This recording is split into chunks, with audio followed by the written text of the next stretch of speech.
Hi friends, welcome back to my YouTube channel. ಮೊದಲನೇದಾಗಿ ಎಲ್ಲರಿಗೂ ಕೂಡ ಹೊಸ ವರ್ಷದ ಹಾರ್ದಿಕ ಶುಭಾಶಯಗಳು. 2026 ಮಾಡ್ತಿರುವಂತಹ ಮೊದಲನೇ ವಿಡಿಯೋ ನಂದು.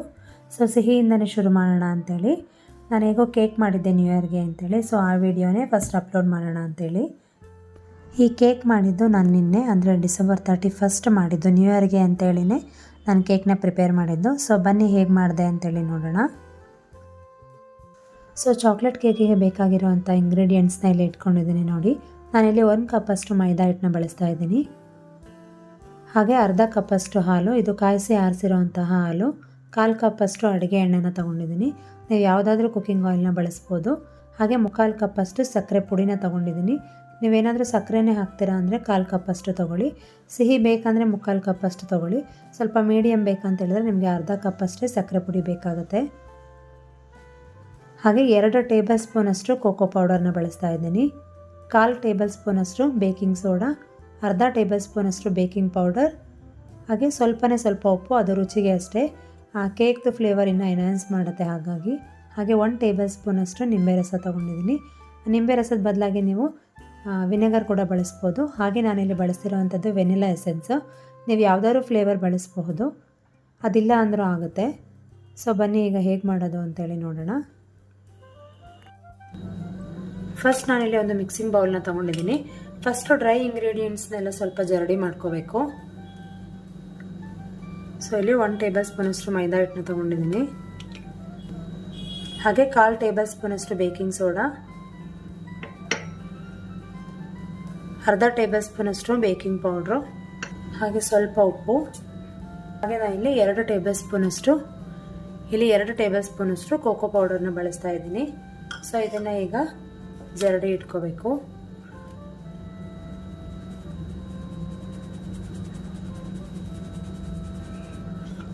ಇಲ್ಲೇನು ಗಂಟುಗಳಿದೆಯಲ್ವ, ಇದನ್ನು ಹೀಗೆ ಲೈಟಾಗಿ ಪ್ರೆಸ್ ಮಾಡ್ಕೋಬೇಕು.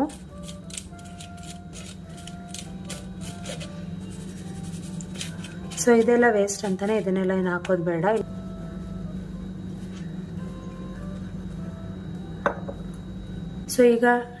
ಈಗ ಡ್ರೈ ಇಂಗ್ರೀಡಿಯೆಂಟ್ಸ್ನೆಲ್ಲ ಹಾಕೊಂಡಲ್ಲ, ಇದಕ್ಕೆ ನಾನಿಲ್ಲಿ ಸಕ್ಕರೆ ಪೌಡಿನೂ ಕೂಡ ಹಾಕ್ಕೊಳ್ತೀನಿ. ಹೇಳಿದ್ನಲ್ಲ, ನಿಮಗೆ ಸಿಹಿ ಸ್ವಲ್ಪ ಜಾಸ್ತಿ ಬೇಕು ಅನ್ಸಿದ್ರೆ ಸ್ವಲ್ಪ ಜಾಸ್ತಿ ಹಾಕ್ಕೊಳ್ಳಿ. ಹೀಗೆ ಒಂದ್ಸಲ ನೀಟಾಗಿ ಮಿಕ್ಸ್ ಮಾಡ್ಕೋಬೇಕು. ಇದಕ್ಕೆ ನಾನೀಗ ಕುಕ್ಕಿಂಗ್ ಆಯಿಲ್ನ ಹಾಕ್ಕೊಳ್ತಾ ಇದ್ದೀನಿ, 1/4 ಕಪ್ಪಷ್ಟು.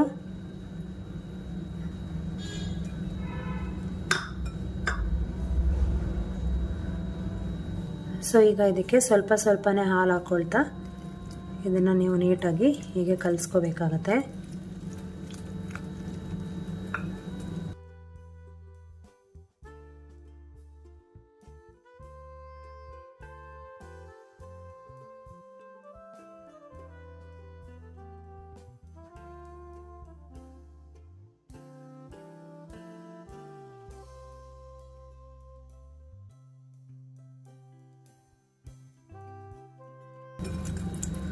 ತುಂಬ ನೀವು ಸ್ಪೀಡಾಗಿ ಹೀಗೆ ಮಾಡೋಕ್ಕೆ ಹೋಗಬೇಡಿ. ಸಾಫ್ಟಾಗಿ ನೀವು ಇದನ್ನು ಹೀಗೆ ಮಿಕ್ಸ್ ಮಾಡ್ಕೋಬೇಕು. ನಾನಿಲ್ಲಿ ಯಾವುದೇ ರೀತಿ ಎಗ್ಗನ್ನ ಬಳಸ್ತಾ ಇಲ್ಲ. ಇದಕ್ಕೆ ನಾನಿಲ್ಲಿ 1 ಟೇಬಲ್ ಸ್ಪೂನಷ್ಟು ಲೆಮನ್ ಜ್ಯೂಸ್ನ ಹಾಕ್ತಾ ಇದ್ದೀನಿ. ನೀವು ಲೆಮನ್ ಜ್ಯೂಸ್ ಬದಲು ವಿನೆಗರ್ ಕೂಡ ಬಳಸ್ಬೋದು. ನಾನು ವಿನೆಗರ್ ಇರಲಿಲ್ಲ ಅನ್ನೋ ಕಾರಣಕ್ಕೆ ಲೆಮನ್ ಜ್ಯೂಸ್ನೇ ಬಳಸ್ತಾ ಇದ್ದೀನಿ. ಲೆಮನ್ ಜ್ಯೂಸ್ ಬಳಸೋದ್ರಿಂದ ಕೇಕ್ ತುಂಬ ಸ್ಪಾಂಜಿಯಾಗಿ ಬರುತ್ತೆ. ಈಗ ನಾನಿಲ್ಲಿ ವೆನಿಲಾ ಎಸೆನ್ಸ್ನ ಬಳಸ್ತಾ ಇದ್ದೀನಿ.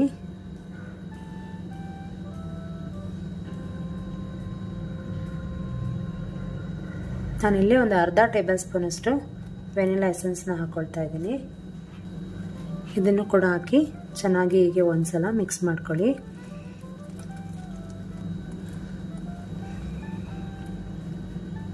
ನೋಡಿ, ಈ ಕನ್ಸಿಸ್ಟೆನ್ಸಿಯಲ್ಲಿ ಇದೆ ಅಲ್ಲ. ಈಗ ಬನ್ನಿ ಕೇಕ್ ಮೋಲ್ಡ್ನ ರೆಡಿ ಮಾಡ್ಕೊಳ್ಳೋಣ. ನಾನಿಲ್ಲಿ ಸ್ಕ್ವೇರ್ ಶೇಪ್ದು ಕೇಕ್ ಮೋಲ್ಡ್ನ ಬಳಸ್ತಾ ಇದ್ದೀನಿ. ಇವತ್ತು ನಾನು ಬಟರ್ ಪೇಪರ್ನ ಬಳಸ್ತಾ ಇಲ್ಲ. ಬಟರ್ ಪೇಪರ್ ಇಲ್ದಲೇ ಕೇಕ್ ಮೋಲ್ಡ್ನ ಹೇಗೆ ರೆಡಿ ಮಾಡ್ಕೊಳ್ಳೋದು ಅಂತ ನೋಡೋಣ ಬನ್ನಿ.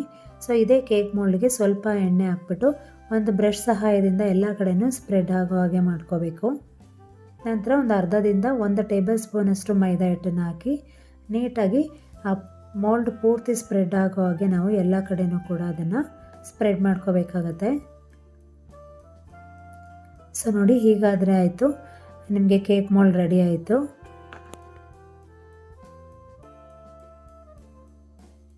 ಸೊ ಈಗ ಏನು ಬ್ಯಾಟರ್ ರೆಡಿ ಮಾಡ್ಕೊಂಡಿದ್ವಿ ಅಲ್ಲ, ಇದನ್ನು ಈಗ ಮೋಲ್ಡಿಗೆ ಹಾಕ್ಕೊಳ್ಳೋಣ.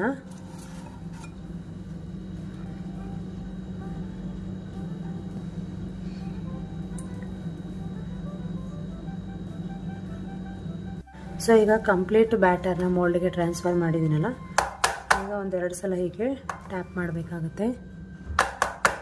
ಏನಕ್ಕಂದರೆ ಇನ್ ಕೇಸ್ ಬಬಲ್ಸ್ ಏನಾದರೂ ಇದ್ದರೆ ಅದು ಹೊಡಿಲಿ ಅನ್ನೋ ಕಾರಣಕ್ಕೆ.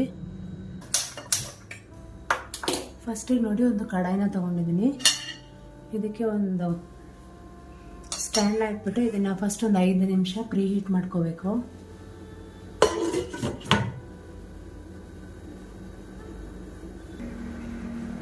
ಈಗ ನೋಡಿ 5 ನಿಮಿಷ ಆಗಿದೆ. ಸೊ ಈಗ ನಾನು ಕೇಕ್ ಮೋಲ್ಡ್ನ ಇದರೊಳಗೆ ಇಡ್ತಾ ಇದ್ದೀನಿ.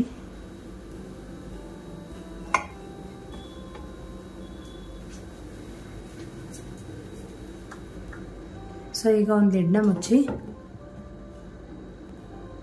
30 ರಿಂದ 40 ನಿಮಿಷ ಇದನ್ನು ಲೋ ಮೀಡಿಯಮಲ್ಲಿ ಕುಕ್ ಮಾಡ್ಕೋಬೇಕು. ಸೊ ಈಗ ನೋಡಿ 40 ಮಿನಿಟ್ಸ್ ಕೂಡ ಆಗಿದೆ. ಬನ್ನಿ ಕೇಕ್ ಆಗಿದೆ ನೋಡೋಣ. ಸೊ ನಾನು ಇಲ್ಲಿ ಒಂದು ಟೂತ್ ಪಿಕ್ಕಿಂದ ನೋಡ್ತೀನಿ ಕೇಕ್ ಆಗಿದೆಯಾ ಅಂತೇಳಿ. ಸೊ ನೋಡಿ, ಚೂರು ಕೂಡ ಅಂಟ್ತಾ ಇಲ್ಲ. ಸೊ ಈಗ ಫ್ಲೇಮ್ನ ಆಫ್ ಮಾಡ್ಕೊಳ್ತೀನಿ. ಸೊ ಇದೀಗ ಕಂಪ್ಲೀಟ್ ತಣ್ಣಗಾಗಬೇಕು. ಸೊ ಇದನ್ನು ಹೊರಗೆ ತಗೊಳ್ಳೋಣ.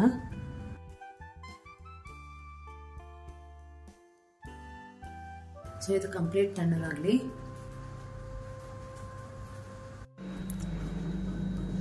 ನೀವೇ ನೋಡ್ಬೋದು ಕೇಕ್ ಕಂಪ್ಲೀಟ್ ತಣ್ಣಗಾಗಿದೆ. ಸೊ ನೀವು ಅಥವಾ ನೈಫು ಅಥವಾ ಈ ಥರ ಶಾರ್ಪ್ ಎಡ್ಜ್ ಇರೋಂತಹ ಯಾವುದಾದ್ರೂ ಟೂಲ್ನ ಬಳಸಿ ಹೀಗೆ ಫಸ್ಟ್ ಫ್ರೀ ಮಾಡ್ಕೊಳ್ಳಿ.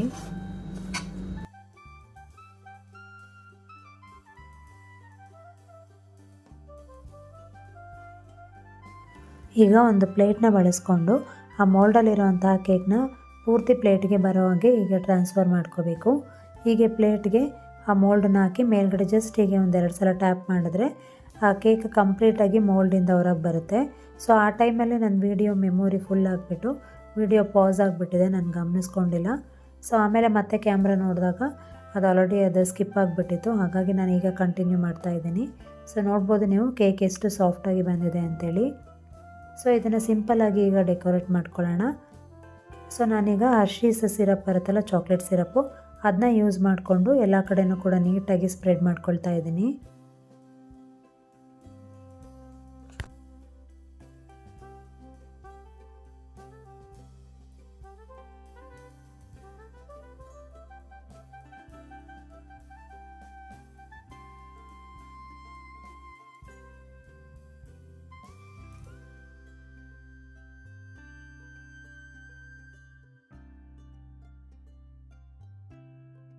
ಸೊ ನಾನೀಗ ಕೇಕ್ನ ಸಿಂಪಲ್ಲಾಗಿ ರೆಡಿ ಮಾಡ್ಕೊಳ್ತಾ ಇದ್ದೀನಿ. ಅಂದರೆ ಇದನ್ನ ನೀವು ಹಾಗೆ ಕೂಡ ತಿನ್ಬೋದು, ಬಟ್ ನ್ಯೂ ಇಯರ್ ಇರೋದ್ರಿಂದ ಸ್ವಲ್ಪ ಸ್ಪೆಷಲಾಗಿ ಕಾಣಲಿ ಅನ್ನೋ ಕಾರಣಕ್ಕೆ ನಾನೀಗ ರೆಡಿ ಮಾಡ್ತಾ ಇದ್ದೀನಿ. ಹೀಗೆ ಸ್ವಲ್ಪ ಅಟ್ರಾಕ್ಟಿವ್ ಆಗಿ ಇದ್ದರೆ ಪಾಪು ಕೂಡ ಇಷ್ಟಪಡ್ತಾನೆ ಅಂತೇಳಿ ನಾನು ಕೆಲವೊಂದು ಚಾಕೋ ಚಿಪ್ಸು ಹಾಗೆ ಶುಗರ್ ಬಾಲ್ಸ್ನ ಯೂಸ್ ಮಾಡಿಕೊಂಡು ಆ ಕೇಕ್ನ ರೆಡಿ ಮಾಡ್ತಾ ಇದ್ದೀನಿ. ಅಂದರೆ ಕೇಕ್ನ ಡೆಕೋರೇಟ್ ಮಾಡ್ತಾ ಇದ್ದೀನಿ. ಕೊನೆಗೆ ನಾನಿಲ್ಲಿ ಸಿಲ್ವರ್ ಶುಗರ್ ಬಾಲ್ಸ್ನ ಬಳಸ್ತಾ ಇದ್ದೀನಿ.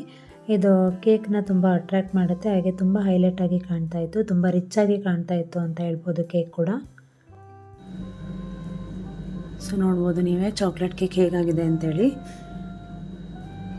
ಮನೇಲೇ ನಾನು ನ್ಯೂ ಇಯರ್ಗೋಸ್ಕರ ಮಾಡಿರೋ ಅಂಥದ್ದು.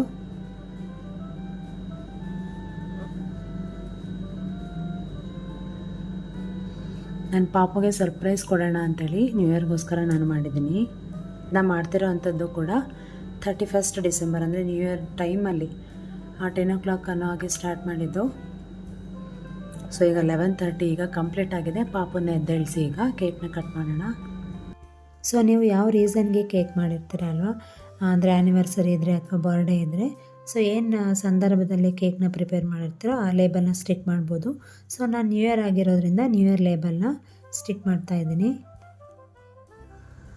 ಸೊ ಎಗ್ಲೆಸ್ ಚಾಕ್ಲೇಟ್ ಕೇಕ್ ರೆಡಿಯಾಗಿದೆ. ನಿಹಾಲ್ ಕೂಡ ಕೇಕ್ನ ನೋಡಿ ತುಂಬಾ ಖುಷಿಪಟ್ಟ. ಸೊ ಎಲ್ಲರೂ ಕೂಡ ಕೇಕ್ನ ಕಟ್ ಮಾಡಿ ನ್ಯೂ ಇಯರ್ನ ಸೆಲೆಬ್ರೇಟ್ ಮಾಡಿದ್ವಿ. ಸೊ ನೋಡಿದ್ರಲ್ಲ ರೆಸಿಪಿ ಹೇಗಿತ್ತು ಅಂತೇಳಿ. ನಿಮಗೂ ಕೂಡ ಈ ರೆಸಿಪಿ ಏನಾದರೂ ಇಷ್ಟ ಆಗಿದರೆ ನೀವು ಕೂಡ ಮನೇಲಿ ಒಂದ್ಸಲ ಈ ರೆಸಿಪಿನ ಟ್ರೈ ಮಾಡಿ ನೋಡಿ. ತುಂಬಾ ಸಿಂಪಲ್ ಇಂಗ್ರೀಡಿಯೆಂಟ್ಸ್ನ ಬಳಸಿ ತುಂಬಾ ಸಿಂಪಲ್ಲಾಗಿ ಮಾಡುವಂತಹ ಎಗ್ಲೆಸ್ ಚಾಕ್ಲೇಟ್ ಕೇಕ್. ನಿಮಗೆ ಏನಾದರೂ ಈ ವಿಡಿಯೋ ಇಷ್ಟ ಆಗಿದರೆ ಈ ವಿಡಿಯೋಗೆ ಒಂದು ಲೈಕ್ ಕೊಡಿ, ಹಾಗೆ ನಿಮ್ಮ ಫ್ರೆಂಡ್ಸ್ ಆ್ಯಂಡ್ ಫ್ಯಾಮಿಲಿ ಮೆಂಬರ್ಸ್ ಜೊತೆ ಕೂಡ ಶೇರ್ ಮಾಡ್ಕೊಳ್ಳಿ.